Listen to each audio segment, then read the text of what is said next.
Merantau ke Bekasi untuk kerja di Cikarang dan cari kosan di Bekasi, nampaknya dirinya selalu bekerja keras bahkan dikenal sebagai wanita baik, namun ternyata tak beruntung. Saat mau kerja mendapati ketiga orang lelaki merampas harta barang berharganya dan juga menghabisi dirinya.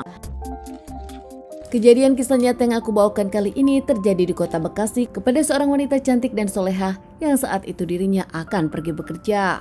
Seorang wanita cantik bernama Iska Nurrohman berusia 21 tahun asal desa Wonodadi, Kebumen. Dikenal sebagai wanita pekerja keras, baik, ramah, anggun, dan dirinya pun punya banyak teman. Usai lulus SMA, memutuskan merantau ke Bekasi, memilih kos-kosan di Karangbahagia, Bekasi. Pindah dari kampung ke Bekasi baru 2 bulan dirinya pun tinggal di kos-kosan tersebut. Dikenal sebagai anak kos yang pendiam, jarang bergaul dan jarang ngobrol, menurut penghuni lainnya saat bertemu dengan Iska saat hanya pergi kerja dan menjemur baju saja. Iska sendiri juga bekerja sebagai karyawati di industri Cikarang.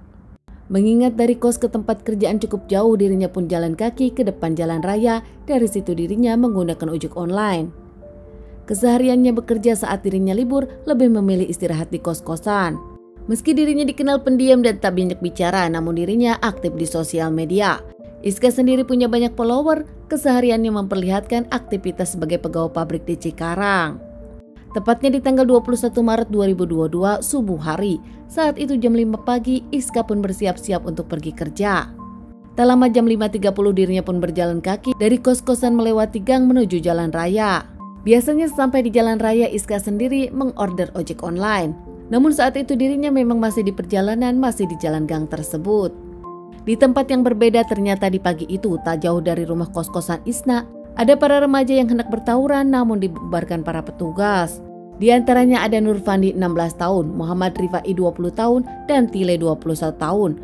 Mereka bertiga dalam satu motor berboncengan menggunakan motor Honda Beat hitam.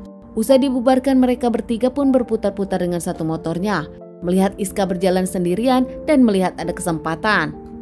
Tile saat itu mengajak kedua temannya untuk mencuri dari wanita tersebut dan merampas harta benda wanita tersebut. Mereka pun nampak mau melakukan aksinya hingga akhirnya mereka bertiga memepet Iska.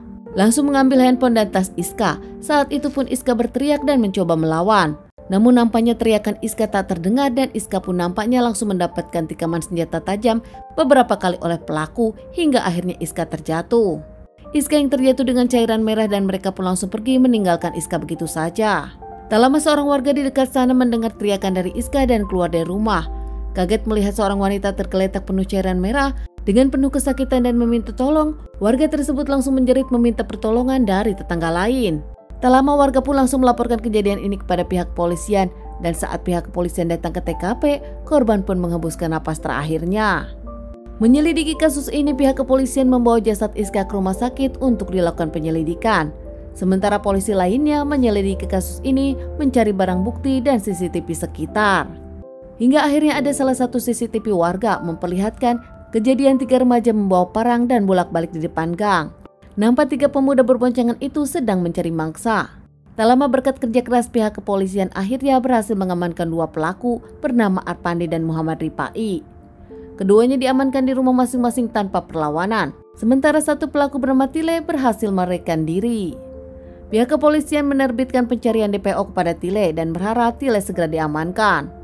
Sementara 2 pelaku yang berhasil diamankan dibawa ke Polres Bekasi dan ternyata Nurpandi sendiri adalah seorang napi yang pernah 2 kali diamankan. 1 kasus pembegalan dan 1 kasus tawuran. Mereka pun mengakui perbuatannya dan menuduh Tile sebagai dalang utama. Motifnya ingin mengambil harta benda korban, namun saat itu korban berteriak.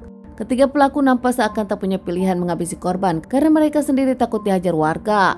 Diamankan terkait permasalahan ini, mereka berdua dijerat pasal berlapis dan divonis 15 tahun penjara. Sementara hingga kini Tile pelaku yang belum diamankan pun masih menjadi DPO. Keluarga dari Iska yang mendapat kabar ini tak mengerti sang anak yang bekerja kini pulang tinggal nama. Bahkan keluarga pun merasa kehilangan Iska, seorang anak pekerja keras yang memang dikenal baik dan anggun bahkan tak pernah bermasalah. Teman-teman kerja Iska juga kaget mendengar Iska tak bernyawa saat akan pergi kerja. Teman-teman Iska bahkan mengantarkan Iska ke rumah peristirahatannya di kampungnya ke Kebumen. Tetangga kosan Iska juga kaget. Biasa Iska pergi setengah 6 sudah dalam keadaan ramai. Di lorong tersebut pun sudah banyak orang. Namun kali ini nampaknya Iska kurang beruntung. Teman-teman, sekian dulu bahasan kasus yang aku bawakan kali ini. Semoga ini bisa dijadikan pelajaran untuk kita dan ditunggu bahasan kasus-kasus selanjutnya.